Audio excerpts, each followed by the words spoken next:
The United States intends to provide Ukraine with long-range advanced weapons to aid in its continuing counteroffensive against Russia. Those are the reports in the American media that cite the U.S. government. Authorities, knowing the situation and stating that Ukraine will purchase a few long-range missiles, like the ones we're seeing right now, that it has a range of up to 190 miles, enabling Kiev to strike Russian targets at a distance from the front line. Neither the US nor Ukraine have formally confirmed those press articles. This now comes as the Ukrainian military asserts that it fired the Black Sea's administrative center in Russia. A naval force in the seized Crimea is provided by Storm Shadow cruise missiles that France and Britain are constructing, and it seems that Sabastopol and Sevastopol have at least 2 missile hits, creating a great deal of harm from a dark smoke. Hours later, Sevastopol was still rising to the assault. The Defense Ministry of Russia claimed that a military member was missing.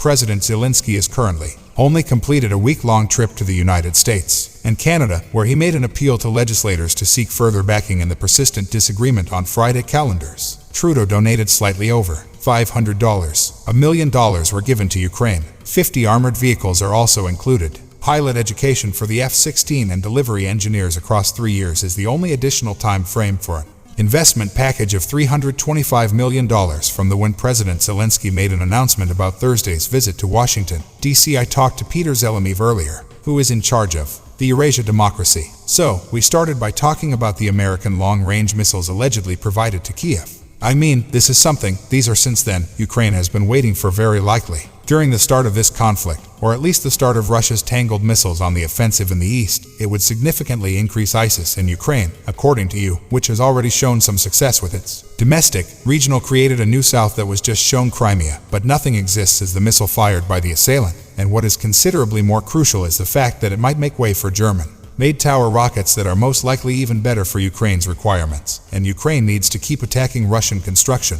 Military Douglas hub restock Crimea's southern lines are in the significant disruption of those at sea supply chains, as well as Ukraine already showing incredible performance in basically putting an end to the Russian Black Sea fleet. It is blocking and sitting Ukrainian grain specialists from occurring. Let's discuss these allegations, then, that they received from the Ukrainian military have impacted the Russian governments. What kind of Black Sea naval force do you have? This was really fantastic, showing off Ukraine's skills. Contrary to what some may believe, Western experts assert that you are aware that encouraging Ukraine to stay focused, Crimea to focus on the counterattack elsewhere.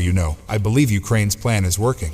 The Institute of War Studies only released the findings on Thursday, and it claims that, I'm quoting portions, Black Sea fleets and the 110th Naval Infantry, the brigade, is involved in crucial defensive Western operation, and the Blacks are defending with at least 22nd Army Corps locations along her east bank service, or clearly service. These activities are all, pretty important. This is the portion that's connected, thus being a component of Ukraine's larger endeavor to pursue a Russian fuel logistics base maintenance center once again to sabotage their supply chains. So quickly they, took out a Sebastopol ship repair facility, a military airfield for personnel in Crimea. They obtained an extremely expensive S-400 sophisticated missile defense system, and for the first time since World War II, a Russian submarine was destroyed. Good Peter, but only temporarily. Well, there has been broad agreement that no meaningful counteroffensive has taken place, perhaps as fast as Ukraine had hoped that it hadn't been on track. What do you think about these recent changes when we consider how that counterattack developed? I believe they were heavily involved in this offense, and once again, I believe that we have to change from this stance. A few more weeks remain for Ukraine, and that must make this current offensive while waiting, together with real estate first and foremost. The Russians are unwilling to bargain. I guess who said they would be willing to it, and the